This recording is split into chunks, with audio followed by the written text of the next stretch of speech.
بسم اللہ الرحمن الرحیم۔ السلام علیکم ناظرین، آپ دیکھ رہے ہیں پاکستان آن ٹاپ اور میں ہوں ریحان نور۔ ناظرین، 27 فروری کا دن پاکستان کی طرف سے دنیا بھر میں ہمیشہ امن کی فتح کے دن کے طور پر یاد رکھا جائے گا۔ یہ وہ سنہری دن تھا کہ جس روز پاکستان نے بھارت سمیت دنیا بھر میں نہ صرف اپنے مضبوط دفاع کا لوہا منوایا بلکہ پوری دنیا کو ممکنہ ایٹمی جنگ کی خوفناک تباہ کاریوں سے بھی بچا لیا۔ آج ہی کے دن پاکستان ایئر فورس کے بہادر شاہینوں نے بھارتی فضائیہ کے پائلٹ ابھینندن کو بھارت کے ممکنہ اور نام نہاد ہیرو سے ایک ولن بنا دیا۔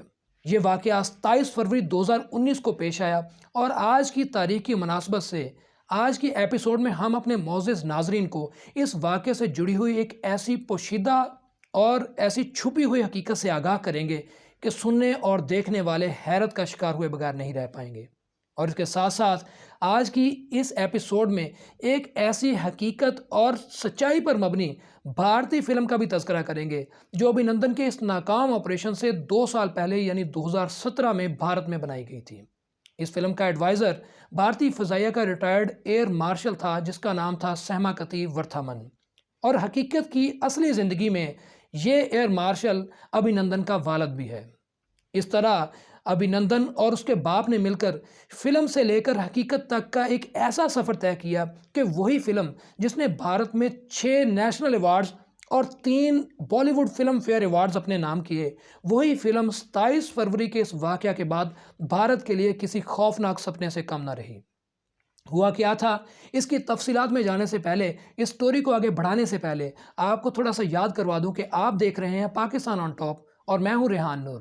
اور ناظرین، اگر آپ ہمارے اس چینل پر نئے ہیں اور آپ نے ابھی تک ہمیں سبسکرائب نہیں کیا تو ابھی آپ اپنی اسکرین کے اس رائٹ باٹم میں موجود سرخ رنگ کے سبسکرائب کے بٹن کو دبا کر ہماری کمیونٹی کا حصہ بن جائیے، اور اس کے ساتھ موجود گھنٹی کے بٹن کو بھی ہلکا سا ٹچ کر دیجیے تاکہ آپ کے اور میرے یہ تعلق کا سلسلہ بنا رہے اور خوشخبری اور معلومات کا یہ نظام چلتا رہے انشاءاللہ۔ واپس آتے ہیں اپنی سٹوری کی طرف۔ ناظرین، منی رتنم ساؤتھ انڈیا کا ایک نامور اور مشہور فلم ساز، سٹوری رائٹر اور ڈائریکٹر ہے۔ آپ نے اگر روجا اور بامبے دل سے دیکھی ہوں تو آپ منی رتنم کے کام اور سٹائل سے اچھی طرح واقف ہوں گے۔ یہ چنائی میں رہتا ہے اور اس کی عمر 63 سال ہے اور زیادہ تر تامل زبان میں فلمیں بناتا ہے۔ AR رحمان جیسا موسیقار اور ملک کے چوٹی کے اداکار اس کی فلموں میں کام کرنا اعزاز سمجھتے ہیں۔ منی رتنم نے 2017 میں کاترو ولادائی کے نام سے تامل فلم بنائی۔ یہ فلم کارگل کے پس منظر پر بنائی گئی اور اس نے 2 نیشنل ایوارڈز حاصل کیے۔ رتنم اس فلم کا رائٹر بھی تھا، ڈائریکٹر بھی اور پروڈیوسر بھی۔ کاترو ولادائی کی کہانی بھارتی پائلٹ کے گرد گھومتی ہے۔ پائلٹ کارگل کی جنگ کے دوران جہاز اڑاتا ہے، آزاد کشمیر کے علاقے میں آتا ہے، پاکستانی فوج طیارے کو ہٹ کرتی ہے اور پائلٹ خود کو ایجیکٹ کر لیتا ہے۔ وہ زمین پر اترتا ہے تو اسے پتہ چلتا ہے کہ وہ پاکستانی سرزمین پر آ گرا ہے۔ پاکستانی فوج اسے حراست میں لے لیتی ہے اور راولپنڈی منتقل کر دیتی ہے۔ فلم میں پائلٹ کو پاکستانی فوج کے ہاتھوں تشدد کا نشانہ بنتے بھی دکھایا جاتا ہے۔ وہ پائلٹ بعد ازاں 2 قیدی ساتھیوں کے ساتھ فرار ہوتا ہے اور انتہائی مشکل حالات سے گزر کر بھارت واپس پہنچ جاتا ہے۔ یہ فلم 50% سچے واقعہ پر مبنی تھی۔ پاکستان نے کارگل جنگ کے دوران کام بام پتی ناجی کیٹا راؤ نام کا ایک بھارتی پائلٹ پکڑا تھا، لیکن وہ 8 دن بعد بھارت کے حوالے کر دیا گیا تھا۔ فلم کی کہانی اس پائلٹ کے ارد گرد گھومتی ہے اور فلم میں پائلٹ کا رول کارتھک سیوا کمار نے ادا کیا۔ سیوا کمار اور منی رتنم یہ دونوں بھی تامل ہیں اور فلم کے ایڈوائزر ایئر مارشل ریٹائرڈ سماکتی ورتھامن بھی تامل ہیں۔ یہ ناظرین اس کہانی کا ایک حصہ تھا۔ اب آپ دوسرا حصہ بھی ملاحظہ کیجیے۔ ناظرین، بھارتی طیاروں نے 26 فروری 2019 بروز منگل کو جبہ کے مقام پر پاکستان میں صبح 4 بجے 5 بم گرائے۔ یہ بم آنے والے دنوں میں پاک بھارت ٹینشن کا ذریعہ بن گئے۔ اگلے دن پاک فضائیہ نے بھارت کے 2 طیارے مار گرائے۔ ایک طیارے کا ملبہ اور پائلٹ مقبوضہ کشمیر میں گرا جبکہ دوسرا طیارہ پاکستانی علاقے میں گر کر تباہ ہو گیا۔ طیارے کے پائلٹ ابھینندن کو مقامی لوگوں نے پکڑ لیا۔ وہ اسے تشدد کر کے قتل کرنا چاہتے تھے لیکن پاک فوج کے جوان پہنچ گئے اور یوں ابھینندن کی جان بچ گئی۔ پائلٹ 2 دن پاکستان کی میزبانی سے لطف اندوز ہوا اور یہ 1 مارچ کو بھارت کے حوالے کر دیا گیا۔ ابھینندن کہانی کے دوسرے حصے کا پہلا کردار ہے جبکہ دوسرا کردار ابھینندن کا والد تھا۔ ابھینندن اس ایئر مارشل ریٹائرڈ سماکتھی ورتھامن کا بیٹا ہے جس نے 2016 اور 17 میں کاترو ولیدائی کی شوٹنگ کے دوران بطور ایڈوائزر کام کیا۔ ایئر مارشل ورتھامن نے فلم کے ہیرو سیوا کمار کو پائلٹس کی زندگی، ٹریننگ اور مووز کے بارے میں ٹرینڈ کیا تھا۔ یہ اسے بتاتا رہا کہ پائلٹ چلتے پھرتے اور کھاتے کیسے ہیں، یہ طیارے میں سوار کیسے ہوتے ہیں، یہ طیارہ اڑاتے کیسے ہیں، اور اگر طیارہ گر جائے تو پائلٹ اپنی جان کیسے بچاتے ہیں۔ سیوا کمار نے ابھی نندن کے والد ورتھامن کی ٹریننگ کی مدد سے فلم میں پائلٹ کا کردار نبھایا اور کمال کر دیا۔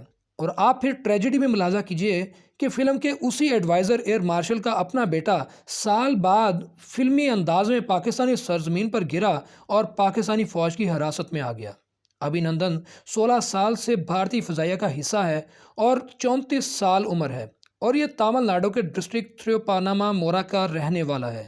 والد سماکتھی ورتھامن فائٹر پائلٹ تھا اور یہ بھارت کی ایسٹرن ایئر کمانڈ کا چیف بھی رہ چکا تھا۔ ابھی نندن کے والدین اور گاؤں کے لوگ فلم کے کلائمیکس سے واقف تھے۔ پائلٹ کے گرنے کے بعد کے واقعات بھی ان کے ذہن میں تھے، لہٰذا یہ ڈر گئے۔ ان کا خیال تھا کہ ابھی نندن کو پاکستان کی حراست میں خوفناک تشدد کا نشانہ بنایا جائے گا۔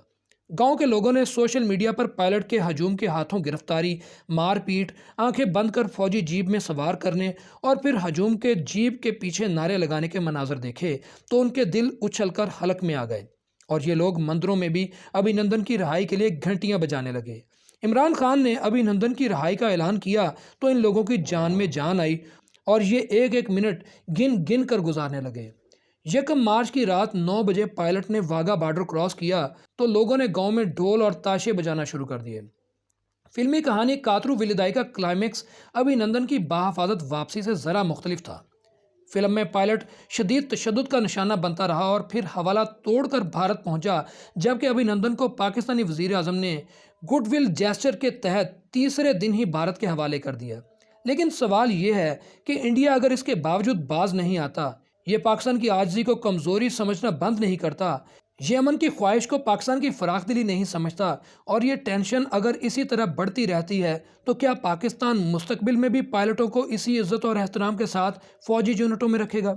یہ انہیں ان کی مرضی کی چائے پلائے گا، ان کے مرضی کے کھانے دے گا، انہیں جاگنگ اور ویٹ لفٹنگ کا موقع بھی فراہم کرے گا، اور کیا یہ آخر میں انہیں خوبصورت نیلا سوٹ پہنا کر بھارت کے حوالے کر دے گا؟ جی نہیں۔ اگر بھارت کا جنگی جنون ختم نہ ہوا، یہ اگر نارمل ہمسایہ نہ بنا، تو پاکستان اگلے پائلٹس کے ساتھ بھی ابھی نندن جیسا سلوک نہیں کرے گا۔ یہ پھر کاترو ولیدائی کے پائلٹ کی طرح ہجوم سے بھی مار کھائیں گے اور یہ جیلوں میں بھی اذیت اٹھائیں گے۔ بھارت کو یہ بھی ذہن میں رکھنا چاہیے کہ زندگی اور فلم میں بڑا فرق ہوتا ہے۔ فلم میں ڈائریکٹر جب چاہتا اور جیسا چاہتا ہے کہانی کو ویسا ٹویسٹ مل جاتا ہے، لیکن زندگی میں زیادہ ٹویسٹ نہیں ہوتے۔ زندگی کے ہیرو اور ولن واقعات ہوتے ہیں اور کردار ان واقعات کے رحم و کرم پر ہوتے ہیں۔ واقعات انہیں جس طرف چاہیں اور جہاں چاہیں لے جائیں۔ ریاست کے پاس چپ چاپ دیکھنے کے علاوہ کوئی چارہ نہیں ہوتا۔ یہ قدرت کا خصوصی کرم تھا کہ پاکستان اور بھارت کی موجودہ ٹینشن صرف ابھی نندن تک محدود رہی، ورنہ بھارت نے پاکستان کی سرحد پر اس وقت 9 میزائل نصب کر دیے تھے، اور پاکستان نے مقابلے کے لیے 2500 کلومیٹر تک وار کرنے والے 14 میزائل لگا دیے تھے، اور یہ پورا خطہ 27 فروری کی رات 23 میزائلوں کی رحم و کرم پر تھا۔ اگر خدا نہ خواستہ کوئی ایک شخص شرارت کر دیتا یا سافٹ ویئر کے اندر کوئی گڑبڑ ہو جاتی اور کوئی ایک میزائل چل جاتا تو پھر انسانیت کو اس خطے کی راکھ سمیٹنے کے لیے کم از کم 100 سال لگ جاتے۔ یہ خطہ خون، ہڈیوں اور جلی ہوئی لاشوں کا دنیا کا سب سے بڑا قبرستان بن جاتا۔ اس کے بعد پاکستان اور انڈیا کے ایٹم بم فضا میں ایٹمی بادلوں کی ایسی چھتری بنا دیتے کہ یہ چھتری ہوا میں معلق ہو جاتی، اور دنیا کا جو ملک زمین کی حرکت کے ساتھ اس چھتری کے نیچے آ جاتا وہ بھی تابکاری کا نشانہ بن جاتا، اور یوں آدھی دنیا مر جاتی اور باقی آدھی دنیا کینسر میں مبتلا ہو جاتی۔ ہمالیہ کی ساری برف بھی پگھل جاتی اور سمندروں کی سطح بلند ہو جاتی، اور دنیا کے 58 ملک پانی میں ڈوب جاتے۔ کرۂ ارض پر صرف 2 ماہ کی خوراک موجود ہے۔ تابکاری چھتری کی وجہ سے انسان 30 سال تک زمین پر اناج نہ اگا سکتا، چنانچہ جو مر جاتے وہ سکھ پا جاتے، اور جو پیچھے رہ جاتے وہ موت کی دعائیں کر کر کے زندگی گزارتے۔ ناظرین، ابھی نندن کی اس کہانی اور اس کے باپ کی اس فلم سے ہمیں یہ سبق سیکھنے کو ملتا ہے کہ زندگی کوئی فلم نہیں ہوتی کہ جس کے اسکرپٹ کو بار بار لکھ لیا جائے، بلکہ زندگی صرف زندگی ہوتی ہے، اور یہ بار بار ریہرسل کا موقع نہیں دیتی۔ اس لیے کسی ایک انسان کی ایک غلطی بعض دفعہ کسی ایک انسان، پورے ملک یا پوری دنیا کے لیے کافی ہوتی ہے۔ اس لیے ہمیشہ اپنی زندگی میں سوچ سمجھ کر قدم اٹھائیں اور آگے بڑھیں، اور اپنا اور اپنے پیاروں کا بہت زیادہ خیال رکھیں، اور اس کے ساتھ ساتھ ہمارے اس چینل کا بھی خیال رکھیں۔ اور اگر آپ کو ہماری یہ کوشش اور یہ ویڈیو پسند آئی ہو تو ناظرین اسے لائک ضرور کیجیے گا، اور ہو سکے تو اسے کسی نہ کسی کے ساتھ شیئر ضرور کیجیے گا، کیونکہ یہ پاکستان کی آواز ہے، اور اسی طرح انشاءاللہ پاکستان ہمیشہ بنا رہے گا آن دی ٹاپ۔ اسی کے ساتھ اجازت دیجیے، اپنا بہت سا خیال رکھیے گا۔ اللہ حافظ۔